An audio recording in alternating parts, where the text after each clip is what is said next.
Sleep is a part of everyone's lives. In today's fast-paced modern world, sleep is often sacrificed. We need sleep because it resets our emotional and biological system from day to day. Sleep refreshes the human body by giving organs and muscles time to recover. It improves the body's immune system, memory function, and daytime performance. Many individuals struggle with sleep difficulties. Insomnia is characterized as difficulty falling asleep, frequent arousals from sleeping, reduced quality of sleep, and fatigue or tiredness even with adequate sleep duration. An increasing number of individuals are seeking help with sleep problems. Around 25% of adults report not being satisfied with their sleep. This has led to an explosion of prescription sleep medications. Over the past 11 years, medications prescribed for sleep have risen by 430%. Clients are in need of effective non-pharmacological therapies for sleep problems. Our research question: will stimulus control therapy be able to reduce sleep onset latency and achieve a consistent total sleep time for a 42-year-old male presenting with life difficulties due to insomnia symptoms? Our hypothesis: will a 42-year-old male client receiving stimulus control therapy will make improvements in sleep onset latency and achieve a consistent total sleep time. How much sleep do we need? Well, here we have the recommended hours of sleep for different age groups.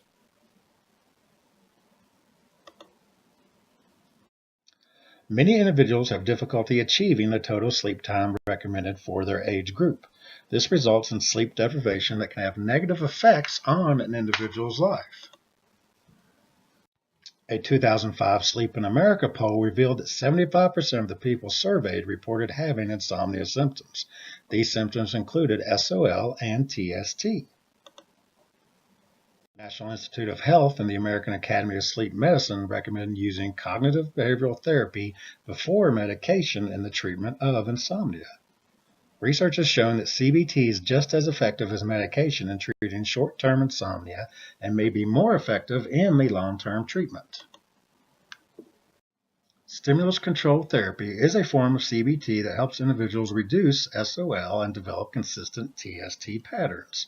Stimulus control is based on operant conditioning and the theory that individuals suffering from insomnia are no longer associating the bed as a stimulus for sleep.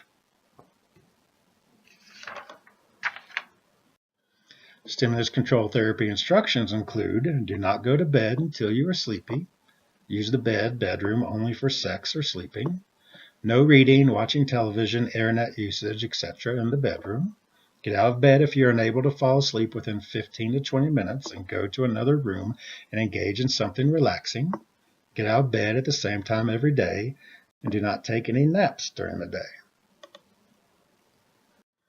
The client of the study is a 42-year-old Caucasian male who's having difficulty falling asleep, reduced quality of sleep, and inconsistent sleep patterns. These difficulties are congruent with the primary insomnia symptoms. The client completed an Insomnia Severity Index questionnaire with a score of 14. This score places him on the borderline between subthreshold insomnia and clinical insomnia. The client reports using the bedroom for activities other than sex and sleeping. These activities include eating, surfing the web on his phone, and watching television. The client also reports getting into bed at least 2 hours before he tries to go to sleep. Due to the client's symptoms, it was determined that stimulus control therapy will be used. The goals of this intervention is to strengthen the bed as a cue for sleep and to weaken it as a cue for other activities that may interfere with sleep.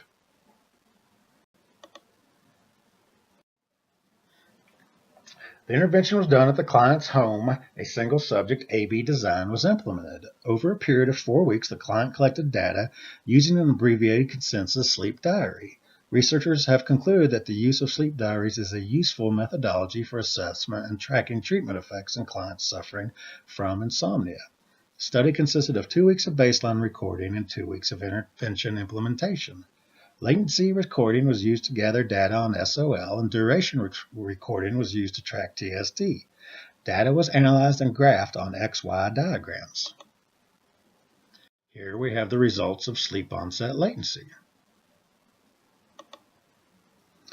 During the baseline phase, the XY graph revealed significant variation in SOL with a range of 35 minutes and a mean of 30 minutes. The intervention phase shows the reduction in the mean SOL from 30 to 16 minutes. The first night of the intervention, the client reported having to get back out of the bed and return later when sleepy. If we treat the SOL of the first night as an outlier and exclude it, we get a range of 15 minutes for the remainder of the intervention phase. This results in a reduction of 20 minutes between the range of the baseline and the range of the intervention. These results appear to provide verification that our independent variable, stimulus-controlled therapy, is having the desired impact on the dependent variable. Here we have the results for total sleep time. The baseline results also show that the client is not achieving a consistent total sleep time. The range between the 2 weeks is 234 minutes with a mean TST of 504 minutes. The recommended amount of sleep per night for individuals ages 18 to 64 is 420 to 540 minutes. Without the visual representation of the XY graph, the mean number, 504, could give the researcher the reader impression that the client is achieving the recommended number of sleep hours. The graph reveals there were actually only 2 nights where the client achieved the recommended number of sleep hours. The intervention phase showed a reduction in the baseline range of 234 minutes to 93 minutes. The mean TST for the intervention phase was 451 minutes. This is similar to the mean 504 minutes of the baseline phase, but the graph reveals there are 10 nights during the intervention phase where the client achieved the recommended number of sleep hours opposed to 2 nights during the baseline phase.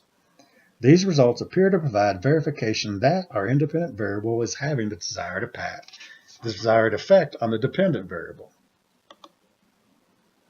The AB design for this study is considered weaker than other designs because there is no return to baseline to demonstrate a functional relationship between the independent variable and the dependent variables. The researcher was unable to withdraw the intervention because the client was achieving positive results, reporting an increase in quality of life, and did not want the intervention withdrawn.